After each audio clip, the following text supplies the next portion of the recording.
Hello students, we are here for class 5th chapter 1 part 2. Name of chapter is characteristics and evolution of computers. In the previous class we have learned about early calculating devices. What are the devices? Abacus, first calculating devices, then Napier bone, Pascaline, Leibniz calculator, difference engine, analytical engine. These are the calculating devices which were invented in the starting era of computer. Then evolution of computer. Computer का evolution के बारे में बताया। कहाँ पर हमने पढ़ा था? First generation of computer. इसमें 5 जनरेशन है। फर्स्ट जनरेशन में हमने क्या पढ़ा था? मार्क डिवाइस के बारे में एंड ENIAC डिवाइस के बारे में हमने पढ़ा। So today's topic is EDSAC, electronic delay storage automatic calculator. Then EDVAC, electronic discrete variable automatic calculator. Then third, ENIVAC 1, universal automatic computer. ये क्या था? ये पहला ऐसा कंप्यूटर था जो ऑटोमेटिक हो गया था।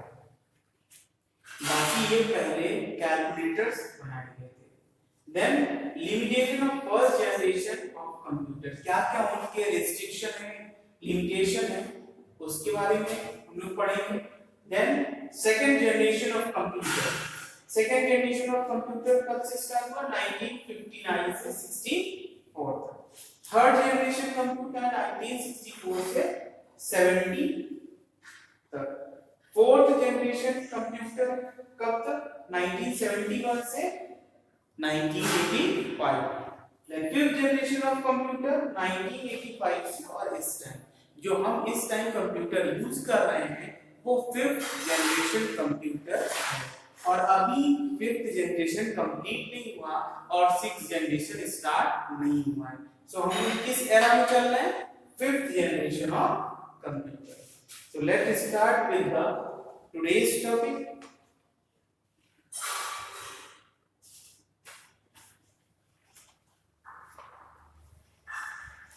EDSAC, electronic delay storage automatic calculator. The EDSAC was designed by Professor M. Bixby of Cambridge University, England. किसने डेवलप किया था इसको? M Biscay.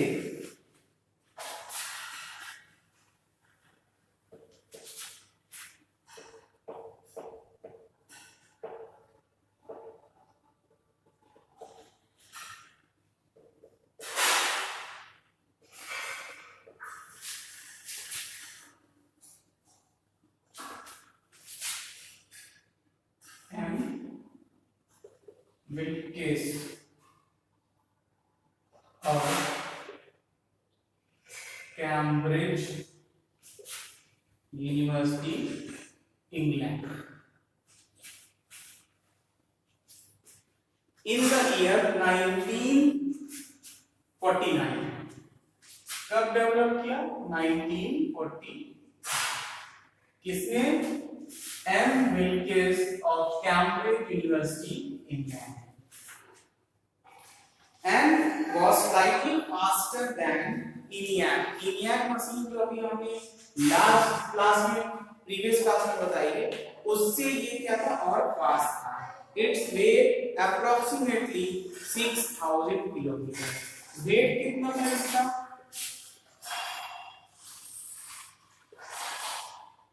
6000 kilogram. And occupy area of 20 square meter. 20 square meter मतलब 20 metre इधर, 20 metre इधर, इतना area वो occupy करता था।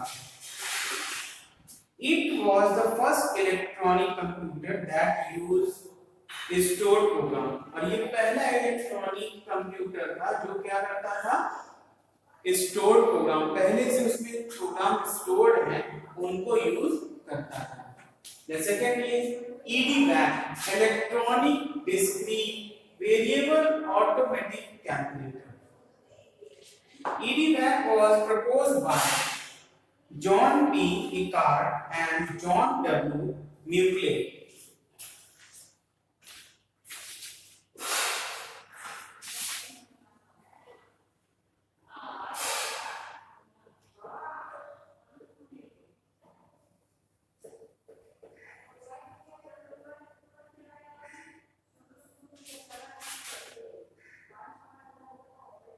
John P. Eckart and John W. Mauchly in 1944 इसको बनाए थे, was being developed. John von Neumann, who also gave the concept of stored program, joined them later to help in designing the EDVAC. और John von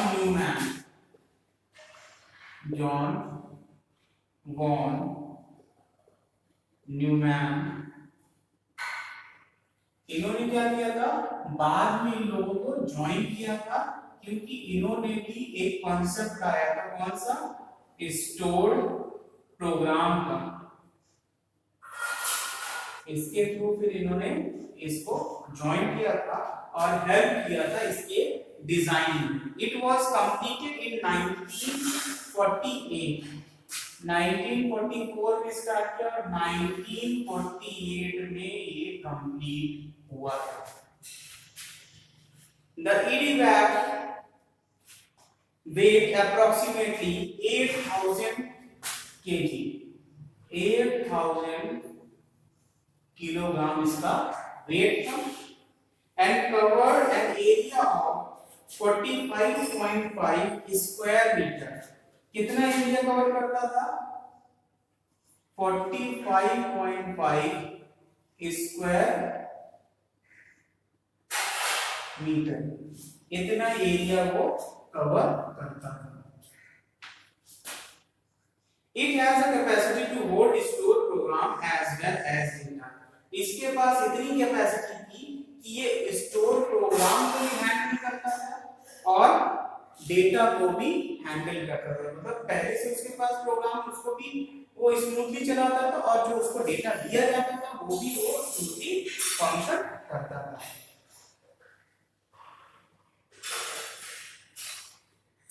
Then EDVAC-1, universal automatic computer, इसमें क्या किया था, किसने बनाया था, EDVAC के बाद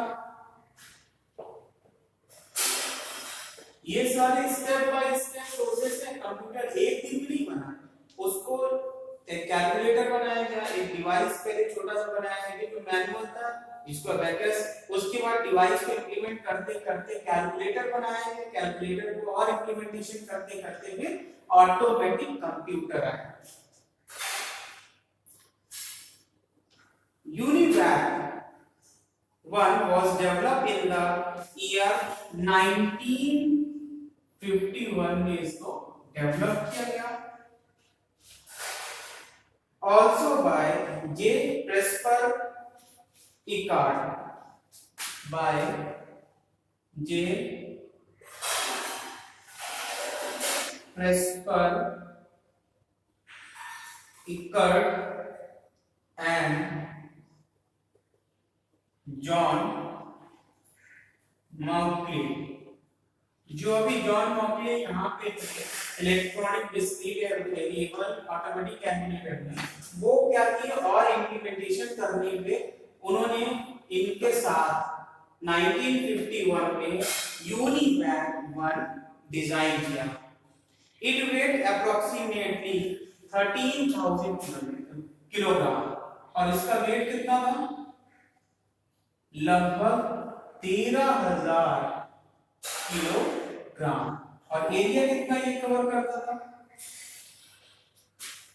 एरिया ऑफ 35.5 मीटर स्क्वायर, इतना एरिया ये कवर करता था अपने सेटलमेंट के लिए।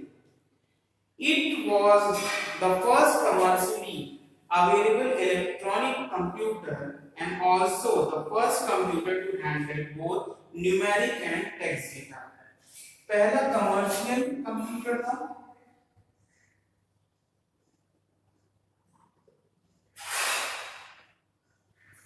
कमर्शियल कंप्यूटर मतलब फैक्ट्री के लिए था, बिजनेस पर्पस के लिए था।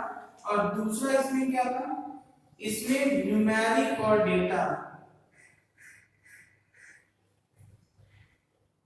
न्यूमेरिक और टेक्स्ट डेटा दोनों को यूज किया गया था, मतलब दोनों के ये काम कर सकता था।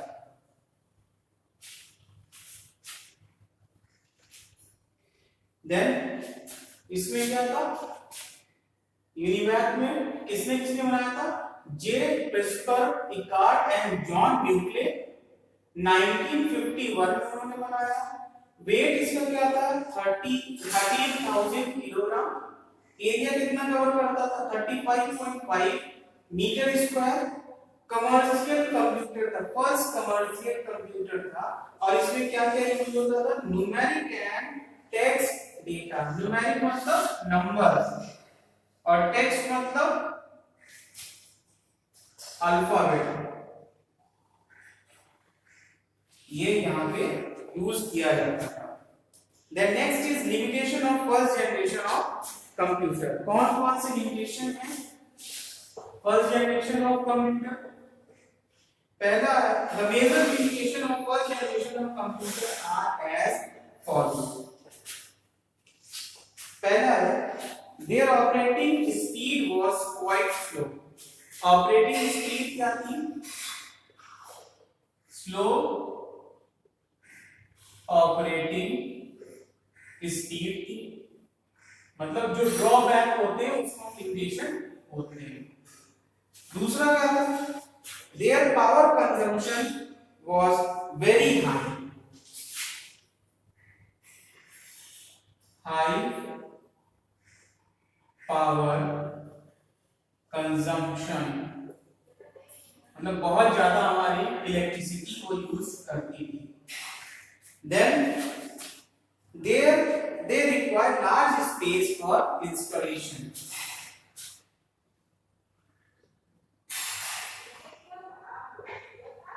Large space for installation, ठीक है, मतलब बहुत ज्यादा एरिया वो लेता था उसको सेटल करने रखने के लिए और इंस्टॉल करने में।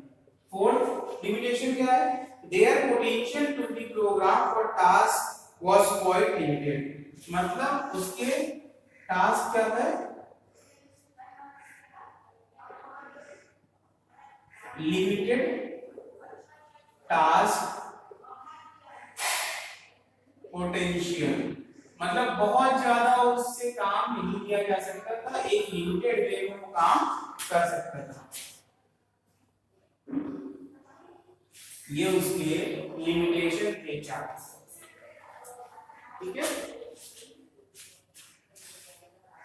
सारी चीज नोट कर ले यार।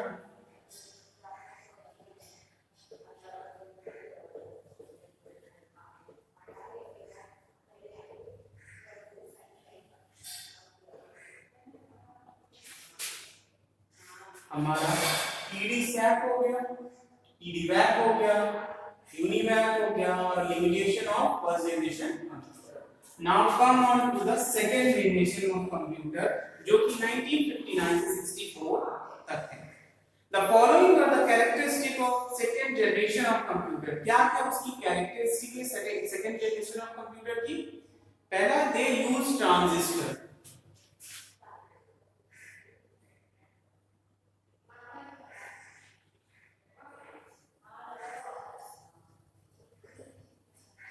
ट्रांजिस्टर यूज किया जाता था।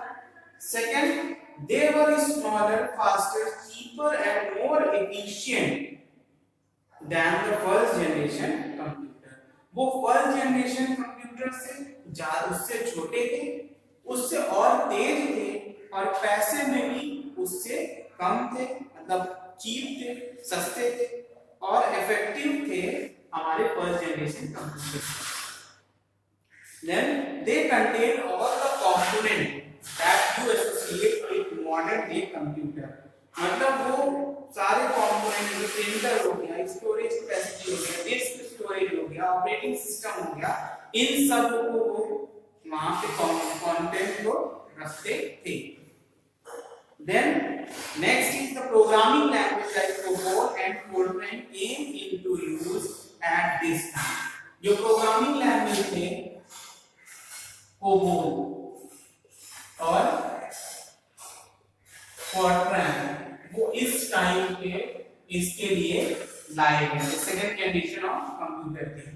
अब इसमें कौन से एग्जांपल है, कौन कौन से मॉडल्स हैं सेकंड जनरेशन ऑफ कंप्यूटर के? पहला है IBM 1401 और RCA 501। ये क्या है? Example of second generation. ठीक, क्या क्या हुआ? पहला ट्रांजिस्टर हम यूज करते हैं, दूसरा वो बहुत ज्यादा फास्ट थे, चीपर थे और स्मॉलर इन साइज थे और एफिशिएंट थे, किससे? फर्स्ट जनरेशन ऑफ कंप्यूटर से। देन थर्ड उसमें क्या था? वो जो कंपोनेंट जो डिवाइसेस हम अभी यूज करते हैं जैसे प्रिंटर हो गया, स्कैनर हो गया, स्टोरेज कैपेसिटी हो गया, ऑपरेटिंग सिस्टम, वो इस टाइम पे वो लोग यूज करते थे। फिर COBOL और Fortran जो प्रोग्रामिंग लैंग्वेज था वो इसी कंप्यूटर के साथ आया, मतलब सेकेंड जनरेशन ऑफ कंप्यूटर के साथ। और उसके बेसिक मॉडल कौन सा था? IBM 1401 और RCA 501, ये एग्जांपल है। Then move on to the third generation of computer।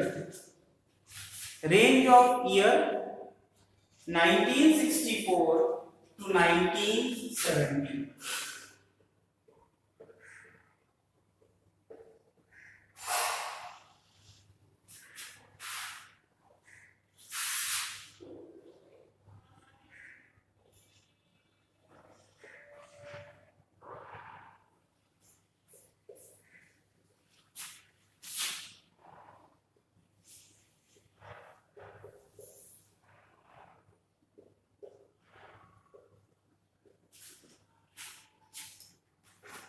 अब इसमें क्या क्या कैरेक्टरिस्टिक थी वो एक बार देखते हैं।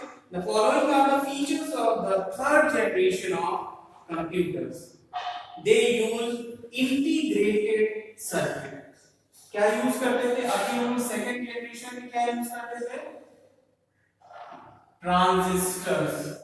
अब थर्ड में हम क्या यूज करते हैं?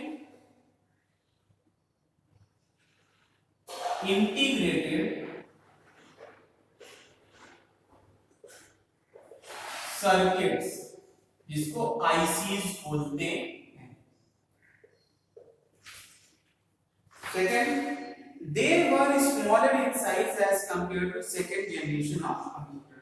थर्ड जनरेशन में क्या हुआ? और साइज इसको छोटा कर दिए। वो सेकंड जनरेशन से कंपेयर किया जाए तो सेकंड जनरेशन वाले की साइज ज्यादा बड़ा था, और सेकंड और फर्स्ट की कंपेयर किया जाए तो फर्स्ट जनरेशन का साइज बड़ा था। तो ये तीनों में सबसे छोटा कौन सा था? थर्ड जनरेशन कंप्यूटर का size. Third, they had greatly enhanced storage capacity than the second generation of computer। Second generation से अगर कंपेयर किया जाए तो थर्ड जनरेशन के कंप्यूटर में ज्यादा स्टोरेज कैपेसिटी थी। Then they use an operating system that allow them to run different programs at the same time। वो ऐसा ऑपरेटिंग सिस्टम यूज करते थे जो मल्टीटास्किंग था, मतलब एक टाइम में कई सारे काम कर सकता था। IBM 360 series and IBM 360 series और IBM 370 series are examples of third generation computer. Then ये हमने पढ़ा फर्स्ट क्या था, इंटीग्रेटेड सर्किट हम यूज किए, साइज क्या हुआ सेकंड जनरेशन से और छोटा हो गया और इसमें स्टोरेज कैपेसिटी और ज्यादा हो गई। अब हम इसमें मल्टीटास्किंग ऑपरेटिंग सिस्टम यूज कर सकते थे, एक टाइम पर कई सारे वर्क कर सकते थे। इसके एग्जांपल कौन से हैं, IBM 360 series and IBM 370 series. Come on to the next, that is fourth generation computer, which is start from 1971 to 1985.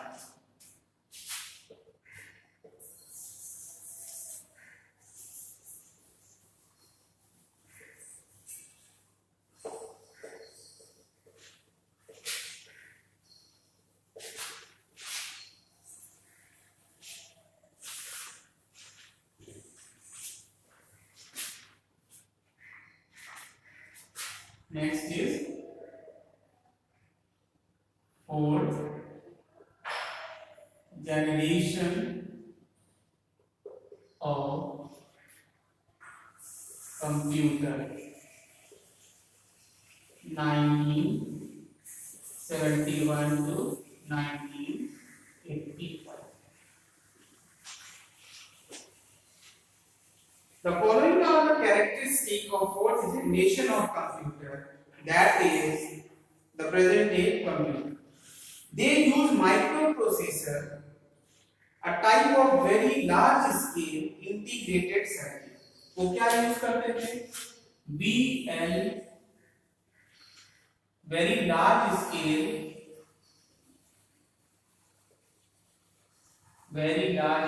integrated circuit। अभी हम यूज करते थे IC, बट इस जनरेशन में हमने क्या यूज किया, VLSI, very large scale integrated circuit.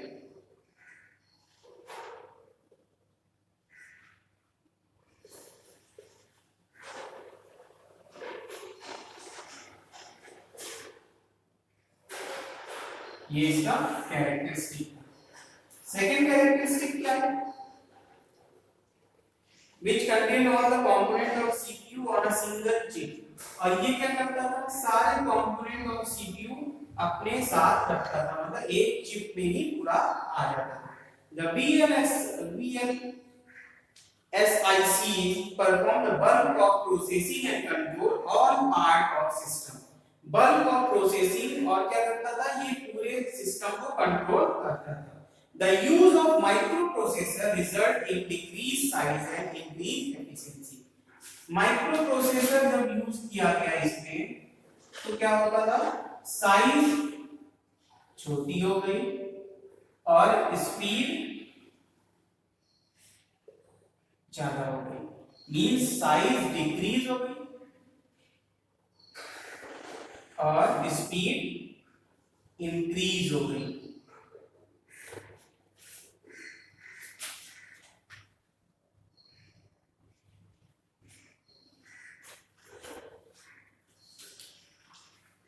Next characteristic क्या है, they have much greater computing power and storage capacity than the earlier generation of computer. इसमें क्या हुआ, कंप्यूटिंग पावर और बढ़ गया और स्टोरेज कैपेसिटी क्या थी, वो भी और ज्यादा बढ़ गई। They use improve storage devices that are cheaper than earlier. वो ऐसे स्टोरेज डिवाइस को यूज करने लगे जो हमें पहले वाली डिवाइस से सस्ती पड़ती थी। Next is they can be link together to share storage capacity space data. और फिर वहां पे नेटवर्क भी आ गया था जिसके थ्रू वो आपस में कनेक्ट होते थे और क्या करते थे, डेटा शेयर करते थे, स्टोरेज शेयर करते थे। IBM PC and Apple Macintosh are example of fourth generation computer। IBM PC personal computer और एप्पल कंपनी का था मैकिन्टोश ये क्या था, ये कंप्यूटर सिस्टम जो बनाए गए थे किसमें, फोर्थ जनरेशन ऑफ कंप्यूटर में, ये उसका एग्जांपल है। Nowadays laptop and palm top which can be carried anywhere with ease have become very common. In the fourth generation of computer, the major focus was and has been on reducing size. Fourth generation of computer तक main focus क्या था कि हम computer का size और छोटा करें ताकि इजीली हम उसको ले जा सकें, मतलब पोर्टेबल कर सकें। This resulted in a smaller yet faster computer, और इसकी वजह से उसको और इम्प्रूवमेंट किया गया और अभी हमें क्या मिला, इजी और faster computer. However, the only drawback of these computers is lack of ability to think. इसमें केवल और केवल यही प्रॉब्लम थी कि इस कंप्यूटर को जैसे हम सोच सकते हैं, बट कंप्यूटर क्या कर सकता है, केवल हमारे इंस्ट्रक्शन को फॉलो कर सकता है, वो खुद से कोई भी डिसीजन नहीं ले सकता है।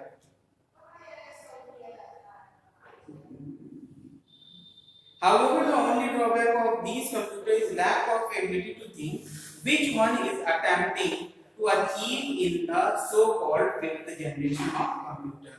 और ये सेल्फ डिसीजन मेकिंग या सेल्फ थिंकिंग का जो प्रोसेस है वो इस टाइम पे इम्प्लीमेंट किया जा रहा है। मे बी आने वाले टाइम में फिफ्थ जनरेशन कंप्लीट होते तक या सिक्स जनरेशन में, जिसको हम बोलते हैं आर्टिफिशियल एआई, आर्टिफिशियल इंटेलिजेंस, इसको क्या करेंगे वहां पे इंप्लीमेंट कर सकते हैं। Then come on to the next generation, that is fifth generation of computer, which is from 1985 to till now, मतलब अभी भी हमारा फिफ्थ जनरेशन ऑफ कंप्यूटर चल रहा है।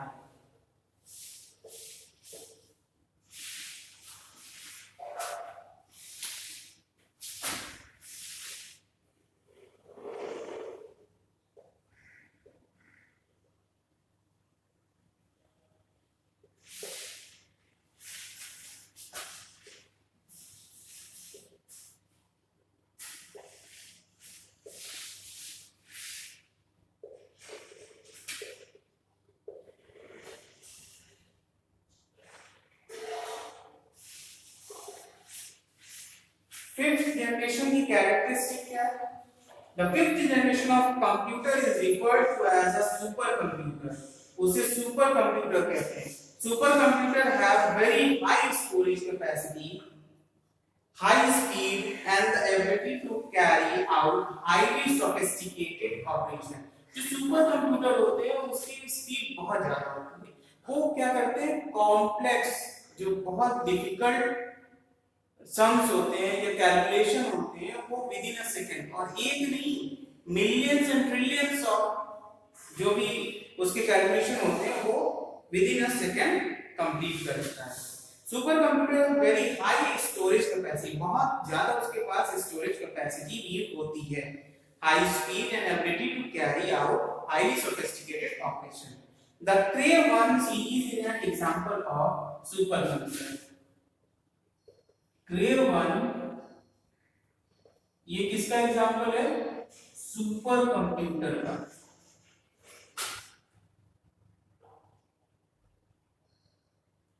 Fifth generation of computer also involves artificial intelligence. इसमें artificial intelligence को use किया जा रहा है, अभी इंप्लीमेंट नहीं हुआ है। Artificial intelligence is a branch of computer science that aims to create computer that can think, behave and react in the same way as human do। Artificial intelligence क्या होता है, एआई, ये ऐसा चीज है जिसको अगर कंप्यूटर में सक्सेसफुली इनबिल्ट कर दिया जाएगा तो कंप्यूटर हमारी तरह सोच सकता है, हमारी तरह फीलिंग्स आ सकती है, everything computer can do like us. The fifth generation of computer are expected to overcome the lack of thinking power in the earlier generation। जो fifth generation है मे बी ये पॉसिबल हो सकता है कि ये खत्म होते होते या 6 स्टार्टिंग में या 6 जनरेशन में एआई को इंप्लीमेंट कर दिया जाए और कंप्यूटर हमारी तरह वर्क करने लगे, हमारी तरह सोचने लगे। द टेबल समराइज द, और यहाँ पे ये टेबल दिया हुआ है, इसमें क्या है, फर्स्ट से 5th जनरेशन ऑफ कंप्यूटर के बारे में पूरा दिया हुआ है शॉर्ट फॉर्म में। कौन सा डिवाइस यूज किया गया, सर्किटरी, डेटा इनपुट कौन सा था, कैरेक्टरिस्टिक और एग्जांपल्स। इसको कॉपी में बनाना है और लर्न करना है क्योंकि एग्जाम में ये। So this is all for today. Today we have learned about EDSAC, EDVAC, UNIVAC 1, limitation of first generation computer, second generation computer, characteristic of third generation computer, characteristic of fourth generation computer, and the last is characteristic of fifth generation of computer with example. In the next class we will learn about the characteristic of computer, types of computer. That's all for today. Thank you. Please make a note and write it in your notebook. Purchase the book because in the next class or maybe after the next class we will do the question answer and exercise in book as well as in notebook. Thank you.